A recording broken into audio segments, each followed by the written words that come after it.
You can just decide to make things easier in your business, in your life as a whole, because most of productivity or progress just comes down to courage. It's not that you have to do more or find a new tactic or strategy to fit everything under one hood and just like get everything done. But these leaps of progress or breakthroughs come down to courage. For example, the courage to say no to things and get focused. And okay, you want to do this, you also want to do that other thing in the business and have this piece of it, and there's also this other project that you think you need. And it takes just courage to say, you know what, we're going to put our eggs in this one basket, or maybe max these two. And it takes courage. Empowering your team and trusting the right people comes down to courage. You don't need a fancy org chart or strategy. Oftentimes it just comes down to the courage, right? I was working with one of my clients. He's at $2 million a month level with massive profit margins. I think it's 1.5 million in profit per month. A very small team of 6 or 7 people. Ha ha ha. And everything was in place for him to step back. And he wanted to. He's been wanting to for over 5 years. But what was holding him back was, I don't know what my employees are going to think, right? A friend of mine that I'm out here, I'm currently at Lake Tahoe. It's gorgeous view, by the way. He's currently hitting his record month. So last month, he hit a record month of 300K, 400K, and now he just hit 600K for the month because they made a few small tweaks that took a lot of courage. He actually let go of a key person that he felt like was holding him back, and then that person was holding him back in many ways. And it took courage to have that uncomfortable conversation to let them go because they were kind of like a business partner. The guy that I'm here with, who's now had a record month of 600K a month, one of the thoughts creep up as well where he's like, oh man, I wonder what the team thinks. If they're going to think, oh man, he's making so much money now, I should get paid more, right? And so there's like almost that upper limit problem that Gay Hendricks talks about in the book, The Big Leap. This fear of like, oh man, it shouldn't get this good. Similar issue was happening with the CEO who for over 6 years has been wanting to step back from his business.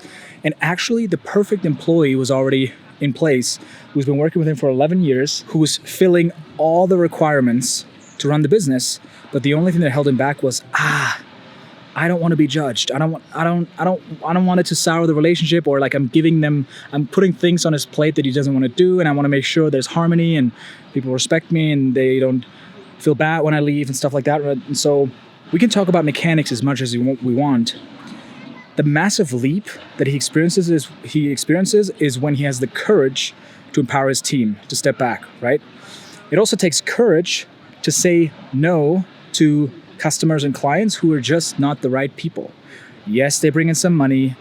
Yes, you can serve them as well, but you know they're going to be a PITA, a pain in the ass, if you might want to say it like that. Of course, it's easy to say, but what if, we're missing out on revenue, blah, blah, blah. No, it takes courage. And when you make the decision to say no to these people, say yes to these people, when you make the decision to empower your team and release control, when you make the decision to say no to certain projects and simplify the business so you can have clarity, you just make things easier. And usually, and it doesn't mean that it's easy to make the decision, it takes courage, but from there, once you make the tough decision, things get easier. So most of it is just a choice. You could just make easier. Or in a team that just, an employee that you hold on to that you're just one tough conversation away. And you're just like, I think I can squeeze them in here. Or, I think we just get to work a little bit on. No. This comes down to courage. The courage for you to just make things easier. They don't need to be this tough. It also takes courage to stop over executing on the things that just don't matter that much. They just don't matter that much. What are the things that they just need to be good enough and you can just ship them? It takes courage to do that, and then just focus on the very few crucial things and nail those. And I think it comes down to the core skill of just having faith that things will work out. It's the release of control. It's the trust in, hey, I've done scary things or uncertain things like this before, and we always find a way. We always find a way to make it work. If we narrow down, if we let go of this employee, if we have a relationship go sideways and we just need to cut ties, whatever it may be, things will get easier. But usually, for things to get easier, first they have to get worse for a short moment, right? For a short moment, there needs to be disharmony in the team. There needs to be a tough conversation. There needs to be that feeling of, oh, we're shutting down this project that's so good, but what's next is always better. And maybe you feel something bubbling up right now where you're like, I know that if I just let go of this thing, of this need to make this perfect, that even though it doesn't matter, or this project or this employee, it's bubbling up right now. Make the decision to make things easier. Go do the thing that's challenging short term, and your future self is going to thank you. Hope this was valuable.